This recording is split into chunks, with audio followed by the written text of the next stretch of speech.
Ooh. Also, I love his sound effect. Like after everything. Wow. We've got, I tested the deadliest ancient weapon. Can a 10,000-year-old weapon generate more destructive energy than a modern firearm?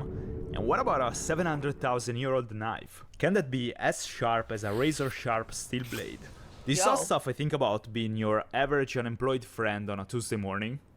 Nonetheless, I wanna find out. So, I'm gonna test 3 weapons that get progressively older and measure how effective and powerful they are. And the first one is the sling. These things are fascinating. You can kill giants with it. Allegedly. And so, I wanna find out how it works, what kind of energy it generates, and then test the damage against a few targets. A sling is one of the oldest known projectile weapons, and Sumerian, Greek, and Roman armies all had specialized slingers. So, what do you do for a living? Why just throw lethal rocks at people? He be slinging that good, you know? It's pretty fun.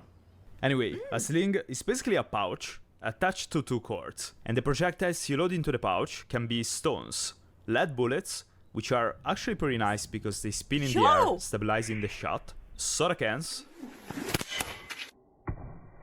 tape. Alright, let's test it. I don't think I've ever seen someone like use a sling in action. Yeah, he be slanging that thing though. I know, it's crazy. Shoot, I gotta place the loop on one end of the sling, in the middle of the middle finger, load the projectile, and hold the other end of the sling.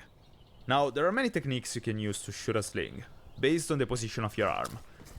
And I'm not great at any of them. It takes a lot of practice, especially to get accurate with it.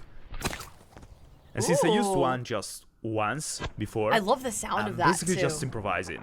But then, after practicing for a while, I'm now starting to get the timing down. And even though this camera angle doesn't give you the idea of how fast the rocks are actually flying, he be slanging. It's pretty clear that the energy generates, well, it's a lot. Not crazy. To measure it, I place 2 sticks 1.3 meters apart from each other. And by shooting a projectile in between them and filming in slow motion, I can find the velocity of the projectile and also the energy. He's using math! First, dude, this is fancy! He be using math, though! Dang, he using math! Grams rock by hand. And following my calculations, the rock is flying at about 23 meters a second, carrying an energy of 27.7 joules. Then I throw a similar sized rock, but this time using the sling. And with that, I get a speed of about 32 meters a second, with an energy of 60.1 joules. That's more than double the energy I got by just throwing the rock by hand. Now, the reason why a sling is able to generate so much more power compared to just throwing a rock is because of centripetal force. When you swing a sling, the tension in the cords and the speed of rotation generate kinetic energy. And when the sling is released, all this energy is transferred to the projectile, increasing the speed. Moreover, since the sling basically becomes an extension of your arm, it also gives you a mechanical advantage, and that's why longer slings are generally more powerful than the short ones. Lastly, I tried another test with a much heavier rock, and the sling still managed to throw the rock at about 24 meters a second, which converts to 95 joules. For comparison, that's almost 20% more energy than what I could get with the lethal slingshot I built a while ago. Is that a coconut? And I believe that with a better technique and aerodynamic projectiles, it could probably get into small firearm territory. Now, what happens when you hit stuff with it? I started with a watermelon and of course, I missed a bunch of times. Leave Fillion's editor Damaged alone! the sawhorse, which I actually find quite impressive. But after a few more tries, I got it. Yo! Ooh. Also, I love his sound effect. Like after everything. Wow.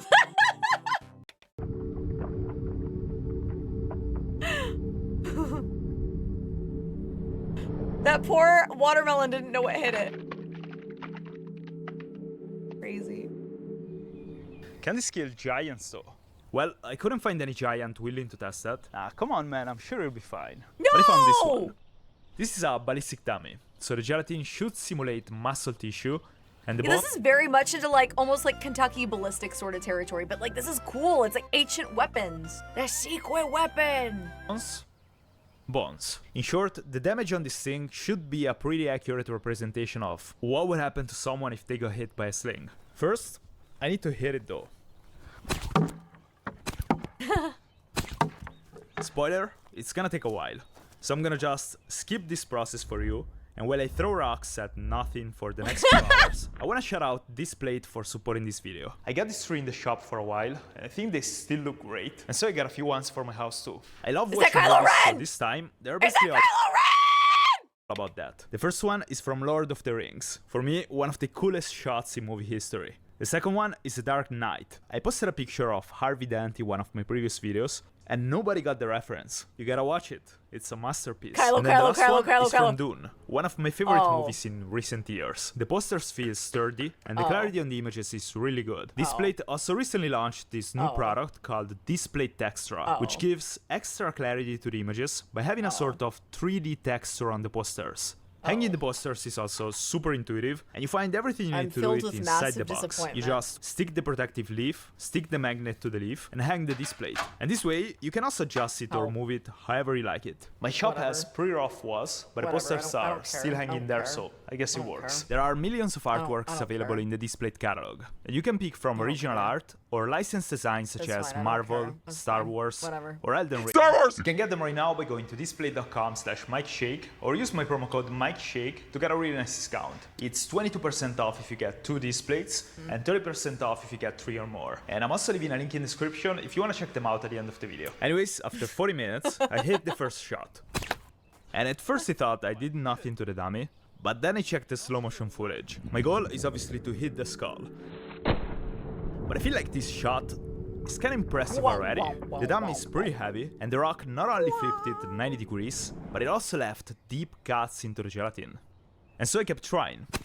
In all that, I'm not sure if you can hear it, but there is a sort of crack when I let the sling go. And that is coming from the sling traveling faster than the speed of sound. It turns out a sling basically works like a whip. When the sling is released, the kinetic energy built up during the swing is transferred down the length of the sling. The transfer of energy increases in speed as it moves along the sling, accelerating the tip of the sling, called cracker, till it flies faster than the speed of sound. Now, the purpose of having a cracker is to dissipate the energy and slow the sling down, so it basically doesn't come back whipping you every time you shoot. Anyways, the more I'm using it, the more I'm becoming a fan of this thing. As you can see, even if I still don't know what I'm doing, it's pretty insane to me what a simple piece of rope can do. Yeah. And after about 1 hour, I finally managed to hit the skull. Ooh. Oh! Brain damage. Oh, it cracked it. The rock still had a lot of energy left though, and so I shot one more time. And this time, I got it clean. Ay, ay, ay. Breaking the bones and cutting the gelatin once again. For the next weapon, we're gonna go back about 10,000 years. I'm talking about spear throwers. I found one in carbon fiber, but before checking it out, I'm mounting the spear, which kinda looks more like a long arrow than a spear. It got feathers, a pointy tip on one end, and a slot on the other end, while the spear thrower has this sort of pin that locks into the slot of the spear, basically like this. And I'm very curious to test this, but I probably shouldn't do it in my shop. So then I went outside. You know, it's actually quite sweetest easy little to use, so I cutie wasn't pie. expecting it. After just a few throws, I was already hitting the targets. History says this was actually a big step in human evolution, because before using this, we were just throwing spears by hand. A spear thrower works by extending the length of the thrower's arm, providing leverage that significantly increases the velocity and accuracy of the spears. So compared to just using our arms, it allowed us to increase the reach, hunt larger game, and also be more accurate. Or at least, that's the theory. So let's test that. I'm gonna throw one spear by hand and one using this, and we're gonna see the difference. I hope you can see me. Test 1, range. First shot using my hands. Oh. Alright, now the spear thrower.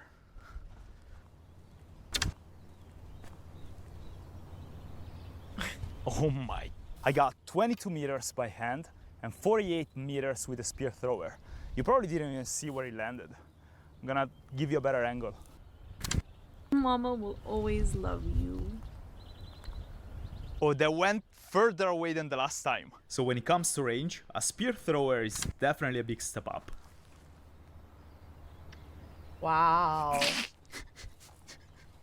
64. Right now I want to test penetration and damage. Oh, I have things that I could throw. Listen, I have my own ancient weapons. See? This is my ancient weapon. Oh, this guy is just not in great shape right now. So I'm gonna just use the back of the head. Shot one using my hands. I don't even know if I can hit it, to be honest. Nope. Oh, Well, dang. after a while I actually hit it though. I think I got it. But the spear did basically nothing to the skull. So then I got a little bit closer and I hit it. Oh, nice. This would have hurt. Oh, nice. Bro. What is happening? Anyways, the spear got actually quite deep. All right, spear thrower, shot one. Jeez, that's definitely different. Oh, ow. That hurts. Same exact spot. Dude, he's gonna need a chiropractor, and even then. Not by the way. And the penetration was certainly higher than before. I also tried to hit the skull. Ultra It took me a while, penetration. and I broke a few spears in the process. But interestingly, when I hit it, the spear snapped, bouncing back towards me a little too fast for comfort. And most importantly, it didn't do significant damage to the skull. Just a Jeez. little dent. Still though, I find this quite fascinating and very, very fun to use. It's nice. Do you get dehydrated a lot, need a drink that won't break the bank? Then you should get Gamersupps. They believe in traditional American values, like anime girl guys. It's caffeine-free and caffeinated in 2 kinds of tubs. Gamersupps improved my social life, and now I can stop seeing people in the mirror. Popular flavors include Guacamole Gamer Fart 9000, Sweet 6-Pack, Blowhole Blast, and Sploosh. Use discount ChaCha at checkout for 10% off. Stay hydrated, stay hydrated, stay hydrated. Third weapon I want to test is the oldest one of the list. And Slingshot's it's still Obsidian. better. Google says it's many times sharper than the sharpest steel blades. So I want to test that. I got a machine that measures exactly that. The plan is to compare Obsidian to 3 different steel blades. A utility razor blade, a shaving blade, and a chef's knife I'm gonna sharpen myself. As a reference, a high-end kitchen knife should be around 300 on the scale, and the utility razor blade scored 235. While a shaving razor is one of the sharpest blades you can purchase. And with that, I got a nice 35, also proving that the method I'm using is pretty accurate. And now it's time for the chef's knife. This is an old knife I bought from IKEA, and it's pretty dull.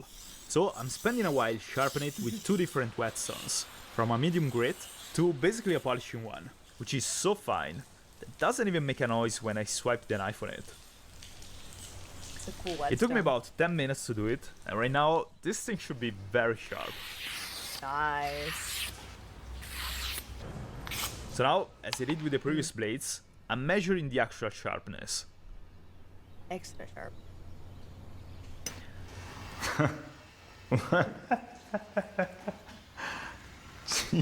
I want to double check that, so I'm trying again. 50. Alright, I think I enjoy sharpening stuff a little too much. I'm not sure why. Very Anyways, these are satisfying. all the results I got with the steel blades. Now, it's time to test Obsidian. Actually though, what even is Obsidian?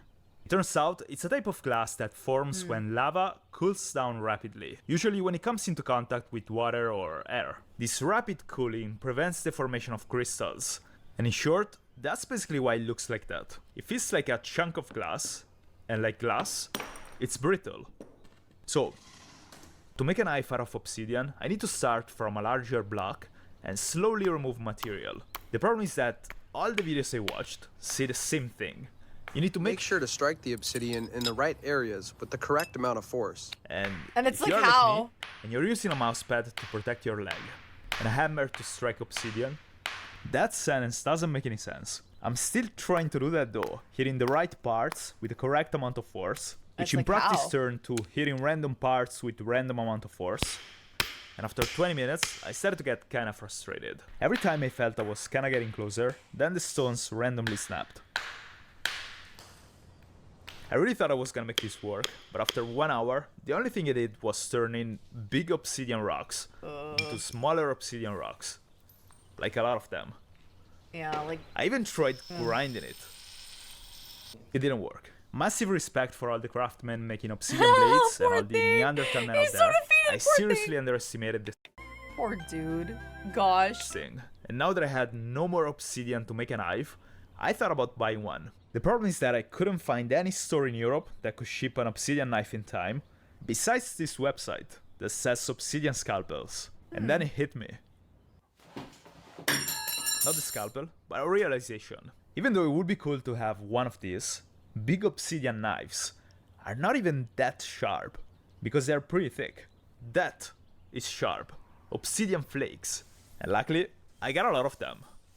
As a reminder, these are the results I got with the steel blades. And now I'm gonna test this, which is Ooh, obviously that pretty does sharp. look sharp. When I tried to measure it, I only got 90.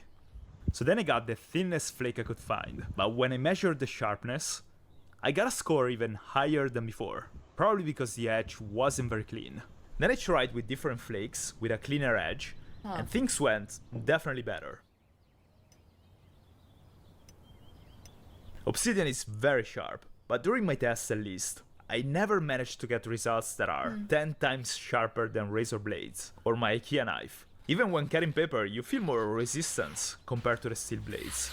Still though, it's pretty cool, and I'd like to make a knife out of this one day.